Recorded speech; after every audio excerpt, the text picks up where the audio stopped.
Pada tahun 1887, dua tiang triangulas yang menandai batas wilayah Kerinci dan wilayah Belanda di Indrapura roboh. Pihak Belanda menuduh orang-orang Kerinci sebagai penyebab robohnya tiang tersebut, padahal tiang tersebut roboh dengan sendirinya. Pada tahun 1888, Sultan Indrapura memfasilitasi perjanjian antara para tetua adat di Kerinci dengan pemerintah Belanda. Dalam perjanjian tersebut ditegaskan kembali batas-batas wilayah Kerinci dengan wilayah Belanda di Indrapura. Perjanjian tersebut juga membahas mengenai kesepakatan menyerahkan penjahat dari masing-masing wilayah, peraturan penjualan kopi dari Kerinci, serta pendirian gudang garam di Indrapura. Sejak saat itu, perniagaan yang dilakukan oleh orang Kerinci di Muko-Muko dan Indrapura yang notabene adalah wilayah Hindia Belanda berjalan lancar. Namun, pada awal abad ke-20, Belanda mulai mengendus bahwa kehadiran mereka sesungguhnya tak disukai oleh orang Kerinci. Hal ini terlihat dari fakta bahwa para penguasa Kerinci tetap mendukung perjuangan Sultan Taha Saifuddin yang dianggap Belanda hanyalah mantan Sultan Jambi yang ingin memulihkan kekuasaan politiknya. Keberpihakan orang Kerinci kepada lawan mereka tentu tidak disukai oleh Belanda. Oleh sebab itu, penting bagi mereka untuk memastikan orang Kerinci bersikap netral apabila tak ingin aktivitas perdagangan mereka di pantai barat dihalangi. Selain itu, seorang penasihat Belanda akan ditempatkan di Kerinci guna memastikan kenetralan orang Kerinci dan membantu mereka dalam menghadapi tekanan dari Sultan Taha. Pada akhir Juli tahun 1902, pihak Belanda meminta Kepala Marga 5 Koto di Muko-Muko untuk mengirim utusan pada Depati 4 di Kerinci setelah sebelumnya mengalami kegagalan. Hal ini guna meminta tanggapan mereka atas permintaan pihak Belanda. Namun, pengiriman utusan tersebut justru menjadi insiden berdarah. Pada awal Agustus, seorang pegawai pribumi Belanda, yakni Imam Marsah, tewas dihakimi massa di Dusun Lempur saat perjalanan kembali ke Muko-Muko. Pembunuhan itu terjadi dikarenakan Imam Marsah dituduh memalsukan isi surat dari Depati di Kerinci. Semua pejabat Depati pada hakikatnya menolak permintaan Belanda. Namun, surat yang dibawa Imam Marsah justru berbunyi sebaliknya. Oleh sebab itu, karena terpancing amarah, para pemuda Dusun Lempur menghakimi Imam Marsah hingga menemui ajalnya. Rekannya pemangku somah yang ikut serta berhasil lolos dan menyampaikan insiden tersebut kepada Belanda. Pada September tahun 1902, kasus pembunuhan tersebut dibahas dalam rapat Dewan Hindia Belanda di Batavia. Rapat tersebut menghasilkan 3 poin keputusan. Pertama, para pembunuh harus mendapatkan hukuman yang setimpal.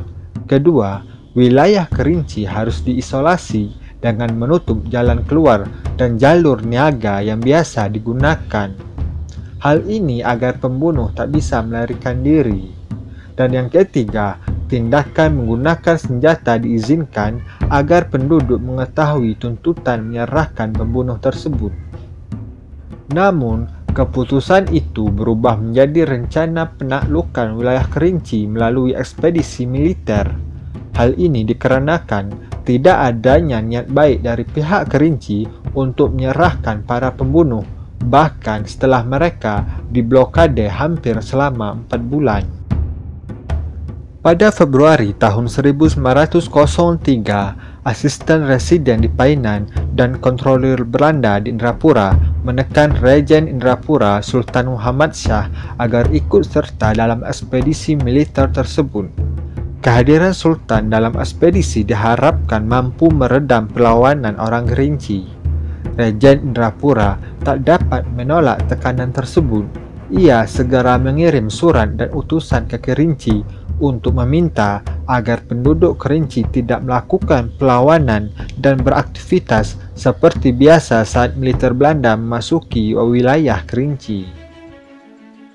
Pada 6 Maret tahun 1903, sekelompok pasukan Belanda ditugaskan untuk memeriksa jalur menuju Kerinci dari Sungai Ipuh ke Lempur.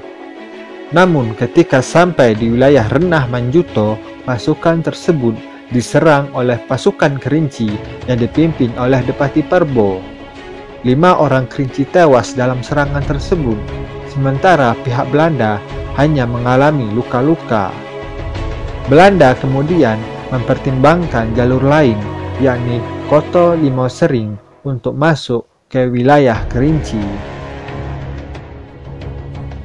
Pada akhir Mei tahun 1903, pasukan Belanda secara bertahap mulai menuju Koto Limosering dan mendirikan markas militer di sana. Pasukan terakhir bersama Raja Indrapura tiba pada tanggal 8 Juni tahun 1903. Selama di kamp Koto Limosering, pasukan Belanda mendapat serangan-serangan kecil dari pasukan Kerinci yang berasal dari Siulak, Semorup, dan Depati Tujuh. Pada tanggal 10 Juni, sebagian besar pasukan Belanda turun dari Koto Limosering, melewati Sekungkung, Koto Tuo, dan kemudian menuju Rawang. Di Rawang, pasukan Belanda kembali mendirikan markas militer. Dari Rawang, Belanda mengerahkan pasukannya untuk menaklukkan dusun-dusun yang ada di Kerinci. Di hari pertama, mereka ke arah selatan dusun Rawang dan masuk ke Tanah Kampung. Di Tanah Kampung, mereka tidak mendapatkan perlawanan berarti. Pasukan Belanda terus ke arah selatan. Di Koto Baru Hiang, pasukan Belanda kembali mendapatkan perlawanan sengit dari penduduk di sana. Namun, Koto Baru Hiang akhirnya dapat ditaklukkan. Beberapa hari kemudian, Depati Batu Hampar menyatakan menyerah kepada Belanda. Pada tanggal 17 Juni, Belanda menduduki Sanggaran Agung, dan keesokan harinya mereka bergerak ke arah barat untuk menguasai dusun Tanjung Batu, Pidung, dan Juju. Pasukan Belanda mendapatkan perlawanan dari penduduk di dusun tersebut. Seorang tentera Belanda tewas, 3 penduduk Kerinci meninggal, dan lainnya luka-luka. Pada tanggal 19 hingga tanggal 27 Juni, pasukan Belanda bergerak ke arah Lolo dan Lempur. Di Lolo, perang kembali pecah, seorang tentara tewas dan puluhan luka-luka, sementara di pihak Kerinci 15 orang tewas. Di Lempur, perang kembali pecah, pasukan Belanda kalah, 20 tentaranya tewas karena kerasnya perlawanan penduduk Lempur. Saat sebagian pasukan Belanda menuju Lolo dan Lempur, 200 hulu balang lokal yang berasal dari Siulak, Kemantan, dan Depati Tujuh mengambil kesempatan untuk menyerang markas militer Belanda di Rawang. Namun, serangan tersebut mengalami kekalahan karena rencana penyerangan telah diketahui oleh mata-mata Belanda. 4 hari kemudian, 2 pimpinan perlawanan ditangkap dan ditahan di Rawang. Pada tanggal 21 Juni tahun 1903, pasukan Belanda kembali ke Rawang melalui jalur barat Danau Kerinci. Mereka tak dapat menaklukkan kampung-kampung di sana karena kekuatan tentara yang sedang lemah, dan kampung-kampung tersebut ternyata telah dijaga secara ketat. Di Tanjung Pauh, Depatinya ditahan, kampungnya didenda karena melakukan sabotase terhadap pasukan Belanda. Pada tanggal 23 dan 24 Juni, pasukan Belanda menaklukkan wilayah Siulak, Semorup, Kemantan, dan Depati Tujuh. Mereka menyita ratusan senjata dari penduduk, dan beberapa prajurit ditempatkan di kampung-kampung tersebut. Pada tanggal 30 Juni, sebagian pasukan Belanda berpindah ke Sanggaran Agung sambil menunggu pasukan tambahan yang masuk dari Merangin melalui Bukit Gemuruh, Tamiai, dan Pulau Sangkar. Pasukan Belanda yang masuk dari arah selatan melakukan penaklukan Lempur pada tanggal 12 hingga 14 Juli tahun 1903. Depati Agung dari Lempur menyerahkan diri kepada Belanda. Pada tanggal 19 Juli hingga tanggal 12 Agustus tahun 1903, seluruh pasukan Kerinci yang tersisa bertempur habis-habisan di Pulau Tengah melawan pasukan Belanda.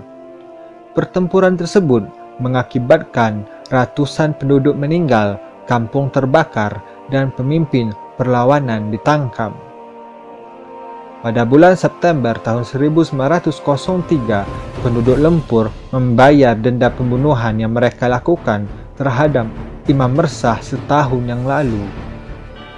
Orang-orang yang bertanggung jawab atas kejadian itu ditangkap dan ditahan. Pada bulan Oktober tahun 1903, kondisi Kerinci telah aman dan ditaklukkan seluruhnya oleh Belanda. Belanda tidak menemukan lagi adanya sisa-sisa kekuatan yang melakukan perlawanan terhadap mereka.